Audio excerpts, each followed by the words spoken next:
안녕하십니까. 경희대학교 한방병원 김진성입니다. 이 시간 제목은요, 혀를 살피는 방법이라고 하였어요. 주로 한의사들이 맥을 통해서 이제 병의 특성과 몸의 상태를 확인하듯이 몇몇 질환의 경우는 혀의 상태를 확인하는 것이 매우 중요한데요.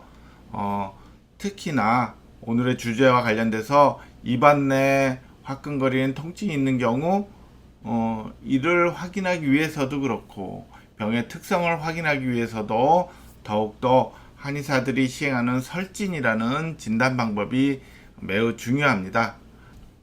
설진, 즉 혀를 살피는 한의학의 진단이 특히 많이 활용되는 질환은 당연히 입안에 병이 있을 때예요. 이 대표적인 질환 가운데서 구강자열감 증후군의 경우는요, 입안에 형태적인 변화가 없는 상태예요. 특별히 염증이나 또 통증이 유발될 만한 감염과 같은 특정 소인이 없다는 얘기죠.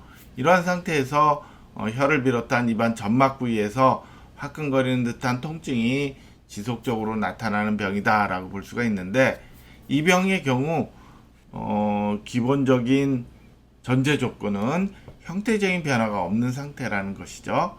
하지만 한의사들이 혀를 살피면서 혀의 색깔이나 또 설태 정도 또 특징적인 형태적인 변화가 통증과 직접적인 관련이 없더라도 병의 특성이나 몸의 상태를 반영하는 경우가 있어서 이에 대해서 간략히 알아보도록 하겠습니다. 한의학에서 혀를 살피는 방법을 설진이라고 합니다. 말 그대로 혀를 진찰한다 이런 뜻인데요. 이러한 방법을 통해서 인체의 건강 상태, 몸의 기능이 약해서 병원 오는 건 아닌지, 병에 대한 저항력을 충분히 잘 갖추고 있는지 이러한 건강 상태를 살피고요. 또 질병의 조짐도 확인할 수가 있어요. 설태가 특별히 많아져서 문제가 있는지, 또 설태가 지나치게 줄어든 건 아닌지, 또 혀가 부어 있거나 또 위축된 건 아닌지 등 다양한 형태적인 면을 통해서 질병의 특성도 보고 어떤 다른 병으로 진행하는 정도를 확인할 수가 있거든요. 이러한 설진이 인체의 건강 상태나 질병의 조짐, 특성 등을 반영하는 이유는 혀의 점막이 얇았고 투명해서 혈관 분포가 잘 풍부하게 드러나 있고요. 또 혈액의 공급이 왕성하면서 혀 표면 위에 있는 유두들이 있는데, 이 설유두가 예민하게 변화하기 때문에 전신 상태의 변화가 잘 반영이 된다라고 볼 수가 있습니다. 사실 이러한 설진을 보다 객관적이고 정량적으로 하기 위해서 보시는 사진처럼 디지털 설진기라는 게 개발이 되어 있긴 한데, 광범위하게 사용되기 위해서는 몇 가지 이제 근거가 많이 연구가 더 되어야 할 상황이긴 한데요. 기본적인 원리는 혀의 모습을 특정 알고리즘을 이용해서 획득을 한 다음에 혀 표면 위에 유채색과 무채색 또 색상의 변화 등을 이용해서 혀에서 설질과 설태라는 특정 진단 요소를 분리해서 이를 정량적으로 평가하는 진단기다라고 볼 수가 있어요. 이러한 설진기를 이용해서 적극적으로 혀의 상태를 확인하는 방법이 차차 적용되고 있습니다. 설진에 있어서 주요한 관찰 요소는요, 첫째 설색, 두 번째 설태, 세 번째 설체, 또 기타 요소 이렇게 나눌 수가 있는데, 첫 번째 설색의 경우는요, 말 그대로 혀 본연의 색깔이에요.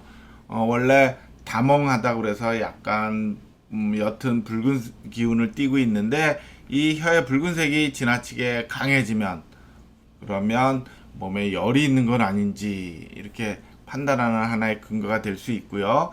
또 붉은색이 옅어져서 창백해지는 색깔로 나타난다면 뭔가 순환이 안 되고 기능이 약해지고 혈액이 부족한 상태는 아닌지 등의 하나의 근거로 볼 수가 있고요. 설태는요, 혀 위에 이끼처럼 쌓여있는 부분인데요. 이 설태가 적절하게 있어서 설태를 뚫고서 설질의 붉은색이 내비칠 정도로 있으면 박백하다고 그래서 표준적으로 정상적인 상태인데, 이 설태가 지나치게 많아지면 두터워진다는 얘기죠. 그래서 후태라고 해서 이 경우는 이제 상부 소화관 질환, 식도나 위에 만성적인 이상이 있어서 식체가 오래 가거나 몸에 습담 또는 담음이라는 비생리적인 물질, 일종의 노폐물과 같은 건데요. 이러한 요소가 많이 쌓여있는 경우에 흔히 나타날 수가 있고요. 또 지나치게 설태가 없어져도 문제가 돼요. 타액 분비가 줄어들거나 인체 내에 어떤 혈액 질환이 있어서 설태가 탈락이 되고 또 혀 표면이 위축이 되면서 이러한 설태가 아예 없어지는 양상으로 나타날 수가 있어요.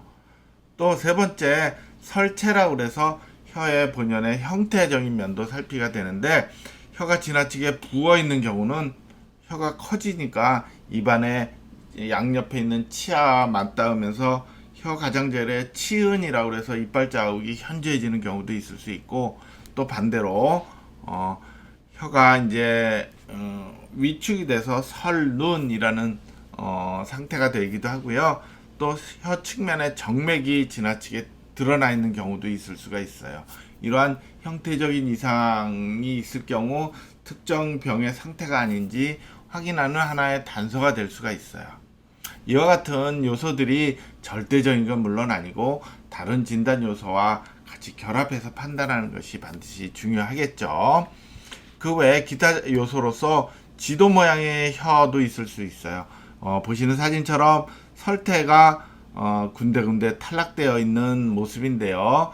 이 경우는 스트레스에 대한 저항력이 저하되어 있거나 면역 기능의 이상 등이 한 원인이 될 수 있고요. 또 혀 측면에 반점이 있는 경우도 있어요. 보시는 사진처럼 검은 어반이라고 그래서 정맥이 늘어나서 혈액이 정체되어 있는 모습으로 검게 나타나는 부위인데요. 이 경우는 당연히 말초순환 부전이 있거나 몸이 지나치게 차고 또 어혈이라는 게 있어서 온다라고 한의사들이 이해하고 있고요. 또 혀 표면의 갈라짐도 하나의 특징적인 요소로 나타날 수가 있죠. 대부분 선천적인 요소로 갈라져 있는 경우가 많이 있는데, 타액 분비가 안 돼서 건조한 상태가 지속되거나 또 나이 들어가면서 피부의 탄력성이 줄어들거나 또 생활성의 어떤 관리 이런 것들이 안 돼서 오는 경우도 있을 수 있어서 이에 대한 구분도 필요할 수 있겠죠. 이와 같이 설진과 관련돼서 한의사들이 살피는 요소를 보다 쉽게 말씀을 드리자면, 첫 번째, 건강한 혀의 경우는 혀를 옆에서 본 모습이다 라고 보실 수 있는데, 혀가 설질이 부드럽고 또 수분하며 지나치게 끈적끈적하거나 지나치게 건조하거나 한 요소가 아니고 정상적인 수분한 상태다라는 기준을 이제 우리가 갖고 봐야 되고, 또 밝은 적색을 띠고 있다, 지나치게 색깔이 붉거나 또 지나치게 붉은 기운이 적어도 문제가 될 수 있다는 얘기예요. 또 혀 표면 위에는 설태가 어느 정도 있는데 희고 얇게 있어야 된다. 이 경우가 이제 건강한 혀다라고 볼 수 있고요. 두 번째, 비대한 혀, 즉 혀가 부어 있다는 뜻이에요. 이 경우는 혀 자체에 또 더 나가서 몸 전체 인체 내에 습의 기운이 더 많이 있다는 거예요. 크고 비대한 혀는 습사라고 해서 뭔가 수분 대사 이상으로 병적인 요소가 쌓여 있는 상태다라고 인식하는 건데요. 이 습사가 가득 차 있는 것을 나타낸다. 그래서 습사란 수분 대사 이상으로 인한 것으로 수분 전해질의 균형 실조를 생각할 수 있다라고 쉽게 설명할 수 있고요. 세 번째, 바삭바삭하게 마른 혀도 있을 수 있겠죠. 이 경우는 혀가 오히려 위축이 돼 있어 얇아질 수도 있어요. 이 경우는 몸을 촉촉하게 해주는 진액이란 요소가 줄어들어서 마른 상태를 나타낸다. 그래서 지금 사진처럼요, 비대한 혀가 나타나면 혀가 부으니까 이런 분들은 손발도 잘 부을 수가 있어서 같이 확인을 해야 되는데, 특징적으로 혀 측면에 이빨 자국이 없던 것이 더 심해지는 경우가 있을 수 있어요. 이러한 특징적인 모습을 잘 살필 필요가 있겠죠. 이와 같이 한의학 고유의 설진의 방법을 통해서 혀의 색깔, 또 설태 정도, 또 설체, 혀의 형태적인 묘소 이런 것들을 잘 살피는데, 특히 혀가 화끈거리는 통증이 나타난다면 형태적인 이상이 없는 상태에서 구강 자결감 증후군의 가능성을 검토하고, 또 더 나아가서 몸의 상태가 어떤지를 이와 같은 설진을 통해서 확인하는 것이 보다 효율적인 치료 방법의 중요한 요소가 된다라고 말씀드리면서 이 시간 마치도록 하겠습니다. 감사합니다.